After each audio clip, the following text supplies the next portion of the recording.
प्रथम तहलका न्यूज। बड़ौदा उपचुनाव में बहुत कम दिन बचे हैं। सभी राजनीतिक दल अपनी पूरी ताकत इसमें झोंकने में लगे हुए हैं। दो उप मुख्यमंत्री यहां प्रचार कर रहे हैं, वहीं सत्ताधारी पार्टी के मुख्यमंत्री 29 या 30 तारीख को प्रचार के लिए आएंगे। एक और ऐसे नेता हैं जो मुख्यमंत्री की दौर में हैं, भले ही अभी उनका कोई विधायक ना हो, लेकिन दावे मुख्यमंत्री पद के हैं। 35 बनाम 1 का नारा लेकर चले नेता बने दलित और पिछड़ों के राजकुमार सैनी खुद बड़ौदा से अपनी किस्मत आजमा रहे हैं।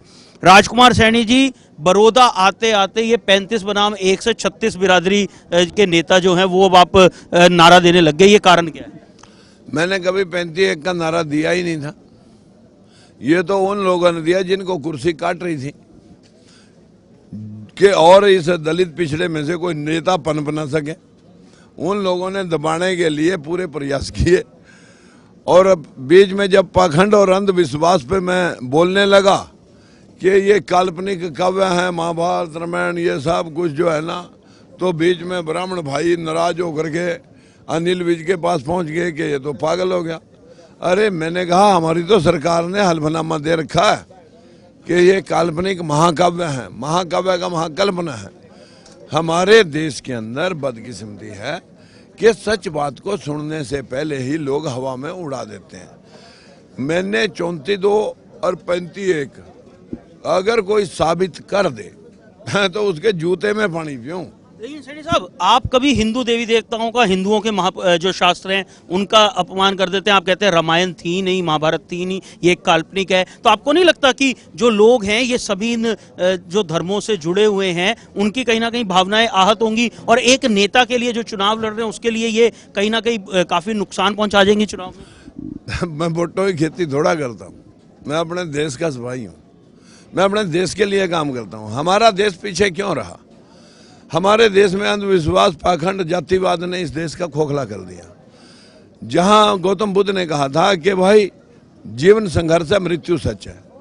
जितने लोगों ने देश को मानना, जाति धर्म से ऊपर उठ करके देश का निर्माण किया, वहीं पर तरक्की हुई। 64-65 कंट्रीज के अंदर गौतम बुद्ध का बुद्ध धर्म को माना जाता है, जहां वास्तविकता है। लेकिन इस देश के अंदर तो पत्थर पर पड़ा है वो भगवान। राजकुमार सैनी राम को, कृष्ण को नहीं मानते।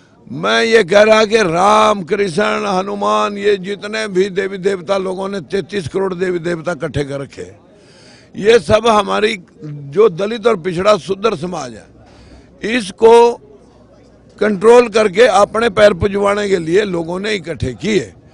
क्योंकि शिक्षा के अभाव में इन लोगों को पढ़ने लिखने का अधिकार नहीं था। भगवान का डर दिखा दिखा करके इन लोगों को इस एंगल से तैयार कर लिया कि भाई हम बैठे खाएंगे, ये काम करेंगे।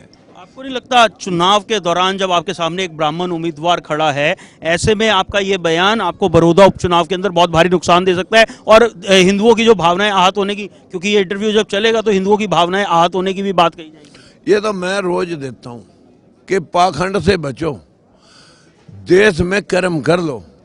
इस देश में दुनिया भर का लोहा, कोयला, सोना, चांदी, एल्युमिनियम, कार्बोहाइड्रेट, सिलिको, मैग्नीज और क्रोम था, जिसके जहाज और गाड़ियां बनती हैं। कि अगर हम अपने देश की बहती नदियों के पानी का इस्तेमाल करके किलोमीटर के बाद जो है ना बांध बना के, बिजली बना के बच्चों को काम से जोड़ते हैं, तो इस देश का निर्माण वर्ल्ड के सबसे टॉप लिस्टेड कंट्रियों में होता। लेकिन बदकिस्मतियाँ, यहाँ तो आदि कालों में भी मंदिर बना रहे थे और आज भी मंदिर ही बना रहे हैं। यहाँ कौन सा इंडस्ट्री लगा रहे, कॉलेज खोल रहे या अस्पताल बना रहे। इस देश का तो बंटाधार लोगों ने जाति पाति के नाम पर, हिंदू मुसलमान के नाम पर भय दिखा दिखा करके लोगों ने वोटों की खेती कर रहे हैं। राजकुमार सैनी भी तो यही कर रहे हैं। लोगों को कह रहे हैं जाटों ने राज किया, अब 35 बिरादरी एक हो जाए। ये कहना है राज किया, राज करने वाले लोग अगर भेदभाव करेंगे, हमने उनको 5-5 बार मुख्यमंत्री बनाया। जब पूरे प्रदेश के अंदर भूपेंद्र सिंह हुड्डा ने झूठे कागजों के आधार पर अपने लोगों को 9 स्टेटों में आरक्षण दिलवाया, उसे सुप्रीम कोर्ट ने खारिज कर दिया। उन्होंने पूरे प्रदेश में जब आगजनी की, तब मैंने कहा था भाई ये आरक्षण जाटों को दे दो, हमें तो हमारा हिस्सा दे दो। जो हमारा हिस्सा अभी तक सिर्फ ये 11% है। इस 11% की हिस्सेदारी के हम हकदार आप जब आप कहते हैं उन्होंने जात पात की उन्होंने हिंदू मुस्लिम की बात की, आप भी तो ये कह रहे हैं कि जाटों को सब कुछ मिला, अन्य को नहीं मिला। जो अगर एक बाप है उसके बेटे दो हैं, अगर एक बेटे को सब कुछ दे दे और एक बेटे को खाली घर से निकाल दे तो कब तक बर्दाश्त होगा? कहेगा ही ना बाप को तो कि मैं कौन सा जो है ना तेरा बेटा नहीं था, या मैं कहीं बाहर से ठाई गिरा गया था। हम भी तो इस देश के वासी हैं, हम इस देश के मूल निवासी हैं, लेकिन शासक वर्ग ने दलित और पिछड़ा शूद्र समाज जो था उसको लूट लिया। इस वजह से उनकी आवाज़ कोई अगर उठाता, हमारे में से जो भी MP MLA बनता है वो सिर्फ अपनी रोटियां सेक जाते हैं, समाज के काम को कोई अहमियत नहीं देते।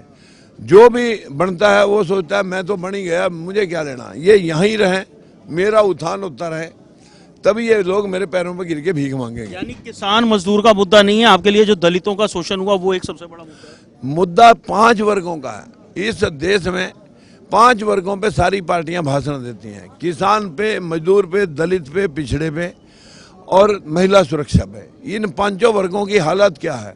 महिलाएं 4 बजे से लेकर के 11 बजे रात तक काम करती हैं, 18 घंटे 365 दिन, और फिर भी पुरुषों का शिकार इसलिए रहती हैं कि 1 मिनट में उनकी प्रताड़ना मिलती है। इसी तरह किसान, उसकी 20 एकड़ वाले किसान की भी जो फर्दें हैं, जमीन की फर्दें जो है ना, कागज है, वो लाल हुए पड़े 3-3 बैंकों से। अगर किसान और मजदूर को बचाना चाहते हैं तो हमने कहा था 300 रुपये जो सरकार मनरेगा में दे रही है वो उन मजदूरों को किसानों से जोड़ दो। 300 रुपये किसान भी दे देगा, मजदूर की दिहाड़ी 600 हो जाएगी, 18,000 रुपये महीने की। उसे 5 किलो दाने या फोकट में किसी के चने दाने लेने की लोड़ नहीं पड़ेगी, और किसान को आधे रेट में मजदूर मिल जाएंगे तो उसकी खेती सस्ती हो जाएगी, फांसी लेने की लोड़ नहीं पड़ेगी। भाजपा ये प्रचार कर रही है राजकुमार सैनी तो हर किसी से उसकी जात पूछकर मिलते हैं, उनसे कोई मिलने चला जाए वो पहले पूछते हैं आप जाट तो नहीं है। कितनी सच्चाई है इसमें?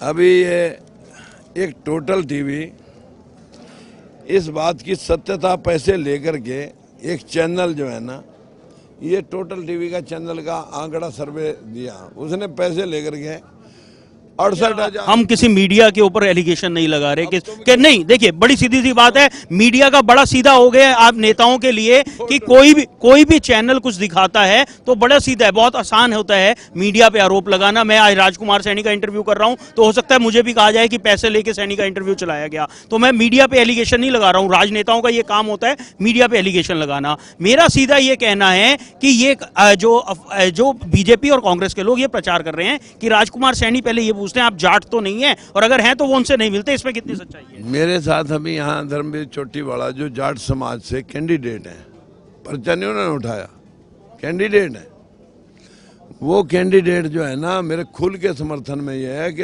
रात हमारे पास कम से कम 50% जाट उस समाज के इस बात के समर्थन में थे कि आज तक जो बात आपने कही किसी ने नहीं कही। इसलिए ये लोगों का मिथ्या प्रचार है कि लोग जो है ना मैं जात पूछ के मिलता हूँ। मेरे को तो जो है ना एक चीज़ का पता है कि बुराई उस बात में है जो लोग अपने पेट में बात रख करके लोगों को मूर्ख बना के रोटी सेकें। मैं तो लोगों के लिए लड़ते लड़ते 3 बार सत्ता छोड़ दी, सत्ता मेरा बिजनेस नहीं है। 19 तारीख तक बड़ा प्रचार चल रहा था, भाजपा से कोई मुलाकात हुई, गुपचुप बात हुई और सेटिंग नहीं बन पाई, इसलिए राजकुमार सैनी बैठे नहीं। हाँ, बीजेपी वाले तो सेटिंग के लिए मेरे पास जो है ना हर बार प्रचार करते हैं। मैंने कहा कि दोनों कैंडिडेटों को अपनी ज़मीन की और मकानों की जो है ना सारी वैल्यूएशन करा लियाओ। अगर तो वैल्यूएशन के मुताबिक मैंने एक मुझसे रजिस्ट्री कराऊं तो मेरी जो है ना बाकी कमजोरी थी, मैं पैसे कमाना आया यहाँ। अगर धारे कैंडिडेटों की मैंने उसका प्रॉपर्टी का चुकता कर दिया तो फिर समझ लेना कि अब राजकुमार सैनी सेटिंग वाला नहीं। सेटिंग तुम कर लो बीजेपी वाले मेरे से, जो तुम्हें बैठाना अपना कैंडिडेट, तो बताओ क्या देना है। राजकुमार सैनी इतने बड़े बड़े दावे करते हैं लेकिन आमतौर पर चुनाव खुद ही लड़ते हैं, अपने कैंडिडेट्स पर विश्वास नहीं है उन्हें। देखिए, एक बार विश्वास किया, 2 बार किया, अब तीसरे बारी विश्वास क्यों? बाई इलेक्शन है, बाई इलेक्शन में पैसे का नंगा नाच निशाना है दोनों पार्टियों ने। मेरे पास उनके कैंडिडेट को खरीदने फरोख्त करने के पैसे नहीं। अभी आप कह रहे कि मैं सब कुछ खरीद लूंगा, एक मुश्त ले लूंगा, अब आप कह रहे पैसे नहीं हैं।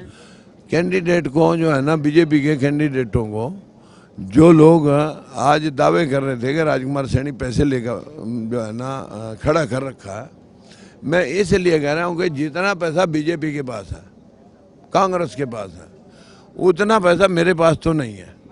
मैं तो सिर्फ इतना कह सकता हूँ, मैं अपना भरोसा कर सकता हूँ कि राजकुमार सैनी को कम से कम कोई खरीद नहीं सकेगा। फिर आप मुख्यमंत्री बनने का दावा करते हैं, 90 उम्मीदवार कहाँ से लाएंगे, 10 लोकसभा के सांसद कहाँ से लाएंगे? एक बढ़िया सीट मेरे को दिलवा दो आप, मैं 2024 नहीं आने देना, उससे पहले मुख्यमंत्री बनकर दिखाऊंगा।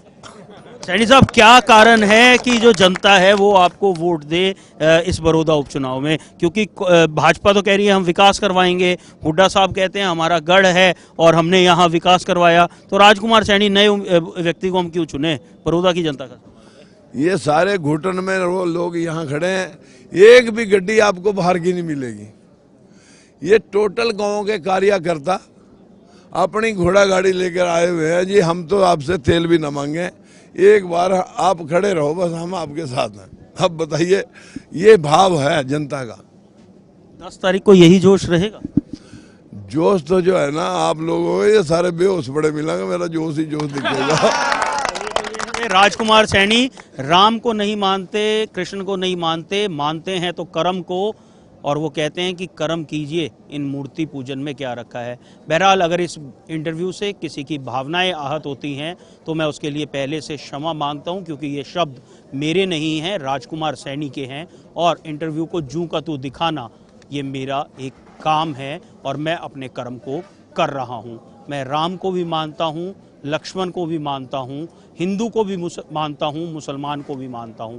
सैनी साहब नहीं मानते, लेकिन सैनी साहब का दावा है कि 3 तारीख को वोट उनके हक में आएंगे और 10 तारीख को उनका जोश हाई होगा। बहरहाल, हमारी आपसे यही अपील है, 3 तारीख को घर से बाहर निकलिए और अपने वोट का इस्तेमाल ज़रूर कीजिए। आपको हमारी कवरेज कैसी लगी, इसे लाइक करें, शेयर करें और अपने कमेंट्स देने ना भूलें।